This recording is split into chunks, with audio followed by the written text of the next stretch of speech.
आज चाहिँ मैले सिद्रा माछा बनाउन आँटेको छु। त्यसको लागि टमाटर, हरियो र रातो खोर्सानी, लसुन, प्याज, एउटा सुकेको खोर्सानी, धनियाँ, त्यसै गरेर मैले 1 चम्चा मिट मसला, धुलो मसला, 1 चम्चा तोरीको पिसेको पाउडर चाहिँ माछामा एकदमै मिठो स्वाद ल्याउँछ। त्यसै गरी सुकेको खोर्सानी, धुलो खोर्सानी, थोरै यो सिद्रालाई मजाले सफा गरेर हल्का फ्राई गरिदिन्छु।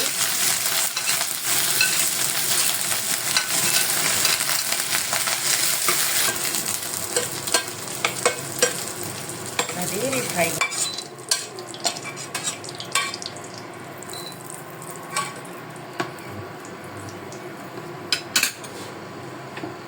त्यसमा थोरै तेल एड गर्दैछु। सिधै मलैलाई पहिला लसुनलाई फ्राई गर्नेछु। लसुन हल्का रातो ब्राउन भएर फ्राई भएको छ। त्यसमा मैले काटेको खोर्सानी, एउटा एड गरिदिनु। किन चप गरेको प्याजलाई पनि एड गरिदिनु।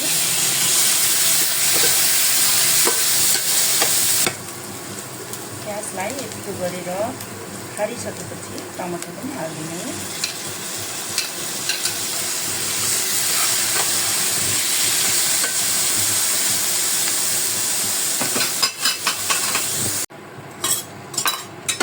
हाम्रो मसला चाहिँ पाकिसकेको छ। मजाले तेल छुट्टिने गरी पकाएपछि यसको स्वाद निकै नै मिठो हुन्छ।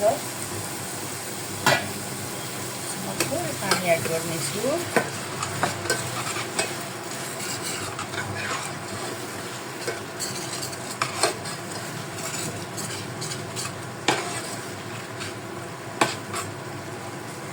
यसमा अघि भुटेर राखेको मसिनो सिद्रालाई हालिदिनेछु।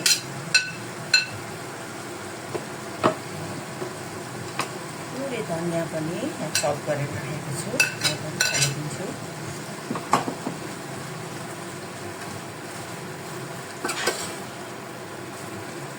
यति गरेपछि हाम्रो सिद्राको अचार बनेर तयार भइसक्यो।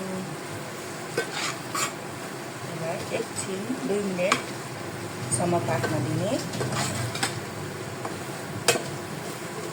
यसलाई चाहिँ सिम्पल दाल र भातसँग खान सक्नुहुन्छ। हाम्रो सिद्राको अचार पाकेर रेडी भइसक्यो।